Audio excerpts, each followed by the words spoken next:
जवान व्यक्ति अपनी आदतों से बहुत परेशान था।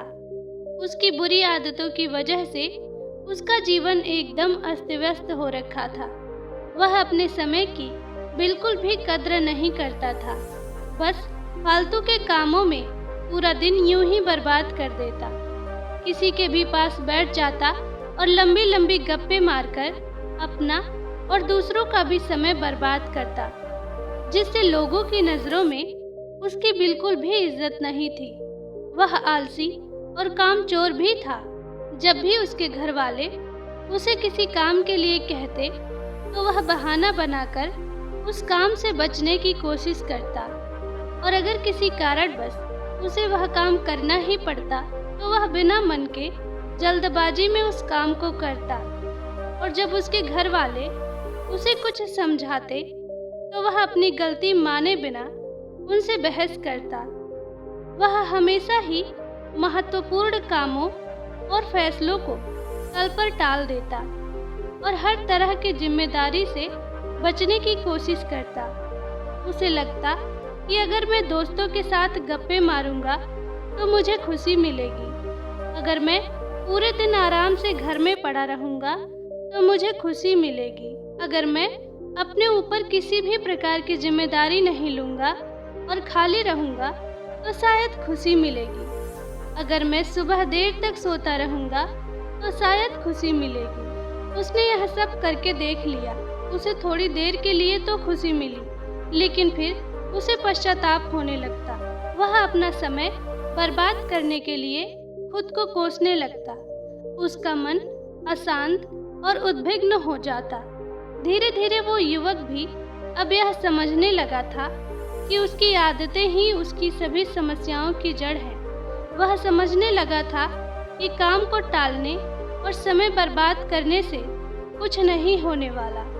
इससे मुझे थोड़ी देर के लिए खुशी तो मिलेगी, लेकिन अंत में मुझे आत्मग्लानि और दुख ही होगा। उसने अपने आप को बदलने का प्रयास किया, लेकिन कुछ दिनों बाद वह फिर से अपनी पुरानी वाली स्थिति में आ गया, और ऐसा उसके साथ कई बार हुआ।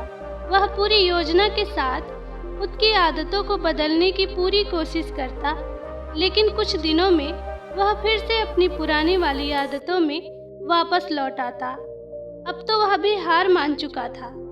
उसे लगने लगा था कि चाहे मैं कितना भी प्रयास क्यों न कर लूं, मुझे अपनी आदतों से छुटकारा नहीं मिलने वाला। मेरा जीवन तो बर्बाद है। अब मुझे ऐसे ही आलस्यपूर्ण और नीरस जीवन जीना होगा। यही सोच सोचकर वह बहुत ही उदास और चिंतित रहने लगा। तभी एक दिन उसे किसी ने बताया कि गांव के बाहर वाले जंगल के नीचे एक आत्मज्ञानी बौद्ध भिक्षु अपनी कुटिया बनाकर रहते हैं। तुम उनसे जाकर मिलो। उन्होंने बहुतों की समस्या का समाधान किया है। वो तुम्हारी भी समस्या का कोई न कोई समाधान अवश्य निकाल देंगे। हालांकि उस युवक को भरोसा तो नहीं हुआ, लेकिन वह फिर भी अगले दिन उस बौद्ध भिक्षु की कुटिया में गया। वहां पहुंचते ही उसे असीम शांति का अनुभव हुआ। कुटिया के चारों तरफ स्वच्छता और शांति थी।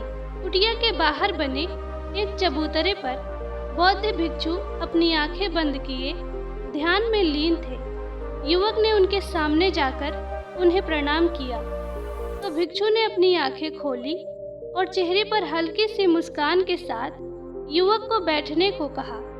युवक ने अपनी सारी समस्या भिक्षु को बताई कि वह कैसे अपनी आदतें बदलना चाहता है, लेकिन हर बार असफल रहा। भिक्षु ने बिना कुछ बोले पूरी बात शांति से अंत तक सुनी और फिर मुस्कुराते हुए बोले, तुमने कई बार प्रयास किया, लेकिन तुम अपनी आदतों को बदलने में असफल रहे, क्योंकि तुम उन्हें सिर्फ कुछ ही दिनों में बदलना चाहते हो। तुम कुछ दिनों में ही सब कुछ ठीक करना चाहते हो, और जैसे ही शुरुआती कुछ दिनों में तुम्हें तुम्हारी मर्जी के परिणाम नहीं मिले, तुम फिर से पुरानी आदतों को अपना लेते हो।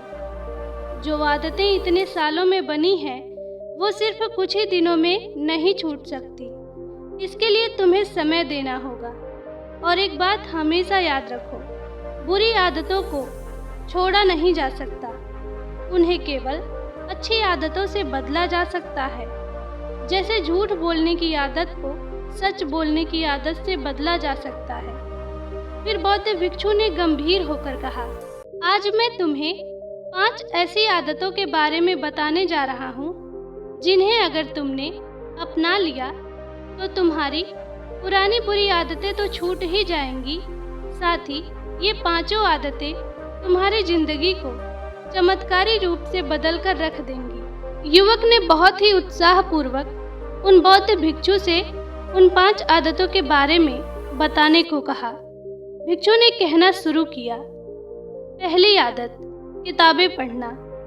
दुनिया के सारे प्रश्नों के उत्तर किताबों में छुपे हैं, क्योंकि आज जो प्रश्न तुम्हारे मन में उठ रहे हैं, आज से पहले बहुत से लोगों के मन में भी वही प्रश्न उठ चुके हैं और उनमें से कुछ लोगों ने उन प्रश्नों के उत्तर खोजे और उनमें से भी कुछ लोगों ने उन उत्तरों को किताबों में लिपिबद्ध कर दिया। तो तुम उस पूरी प्रक्रिया से गुजरे बिना ही सिर्फ एक छोटी सी किताब पढ़कर अपने प्रश्नों के उत्तर पा सकते हो और उन्हें खुद के लिए प्रयोग कर सकते हो। इसी किताब में तुम्हें एक इंसान अपने जीवन का पूरा निचोड़ दे देता है, जिससे तुम बहुत कुछ सीख सकते हो। और इसके साथ ही किताबें पढ़ने से तुम नई चीजें सीख पाओगे, खुद की कमियां जान पाओगे, तुम्हारे मन में नए एवं सकारात्मक विचारों का जन्म होगा, जो तुम्हें तुम्हारे जीवन में आगे बढ़ने में मदद करेगा। दुनिया का हर सफल इंसान किताबें जरूर पढ़ता है, इसलिए तुम भी आज से सकारात्मक और अच्छी किताबें पढ़ने के लिए समय निकालो। ये आदत तुम्हारे जीवन में चमत्कारिक बदलाव लाएंगी। बौद्ध भिक्षु ने आगे कहा, दूसरी आदत, लिखना। लिखना अपनी आंतरिक अस्तित्व से जुड़ाव पैदा करने का एक बेहतरीन तरीका है।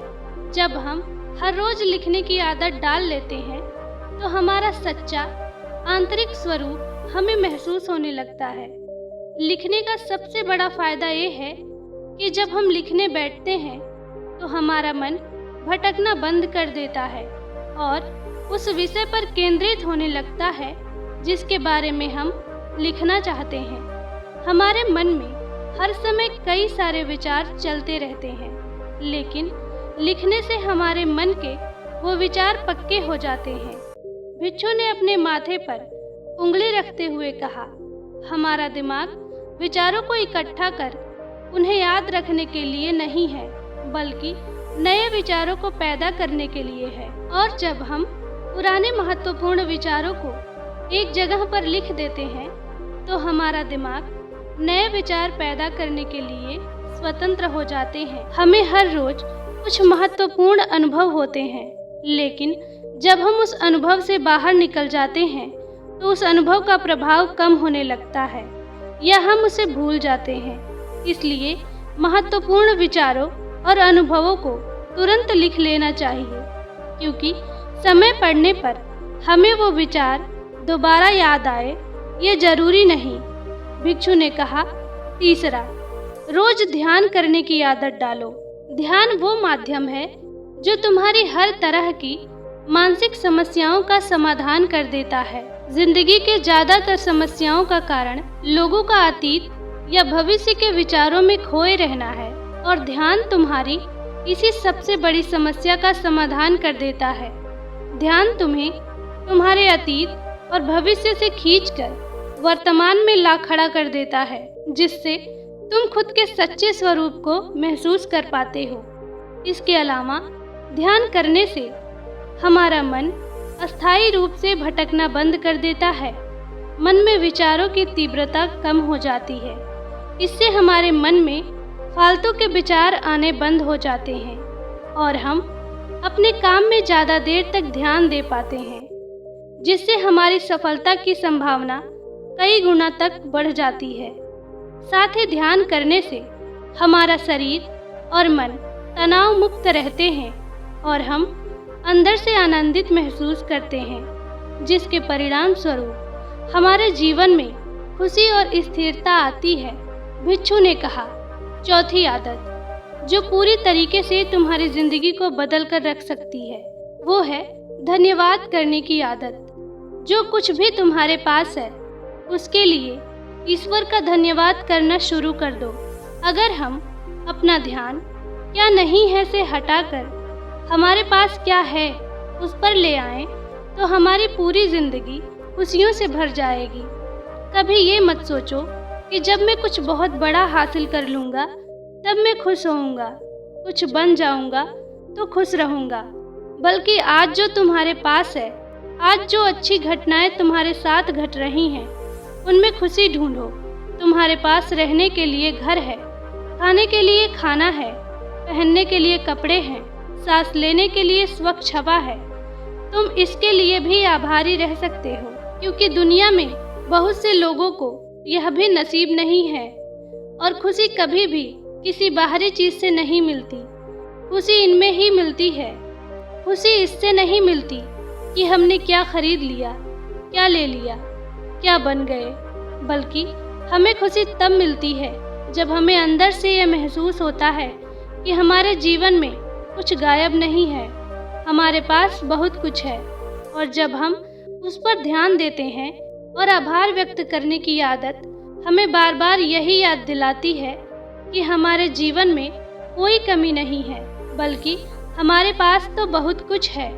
भिक्षु ने थोड़ा गंभीर होकर कहा, 5 आदतों में कोई एक आदत जो मैं कहूँगा कि तुम्हें जरूर अपनानी चाहिए, वो है आभार व्यक्त करने की आदत, क्योंकि यही वो आदत है जो तुम्हारी जिंदगी को सबसे ज़्यादा सकारात्मक तरीके से बदल कर रख सकती है।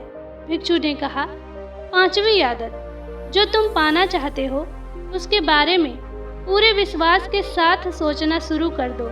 तुम विचार करो कि वो चीज़ तुम्हें मिल गई है, फिर तुम कैसा महसूस करोगे, कैसा व्यवहार करोगे। वैसा ही व्यवहार आज करो। खुद को उस सफलता और उस चीज़ को जिसे तुम पाना चाहते हो उसे हासिल करता हुआ देखो और महसूस करो। हमारे मन में जिस तरह के विचार उठते हैं, जिन चीज़ों के लिए हम सपने देखते हैं, ये उन चीज़ों को पाने की कोशिश शुरू कर देता है, उन्हें अपनी तरफ आकर्षित करता है। ध्यान रखो, कोई भी सेनापति मैदान में युद्ध जीतने से पहले उस युद्ध को अपने मन में कई बार जीत चुका होता है। इसी प्रकार सफलता हासिल करने से पहले हमें उस सफलता को कई बार अपने मन में घटित करवाना होता है। इसलिए जो भी बनना या पाना चाहते हो उसके बारे में अपने मन में पूरे विश्वास के साथ सोचना और महसूस करना शुरू कर दो। अगर तुमने इन 5 आदतों को अपनी जिंदगी का हिस्सा बना लिया तो तुम्हारी जिंदगी चमत्कारिक रूप से बदलना शुरू हो जाएगी। इतना कहकर बौद्ध भिक्षु चुप हो गए। युवक भिक्षु के बातों का अर्थ समझ चुका था। उसने भिक्षु के सामने ही इन 5 आदतों को अपनी जिंदगी का हिस्सा बनाने का वचन लिया और भिक्षु को धन्यवाद कर वहां से चला गया।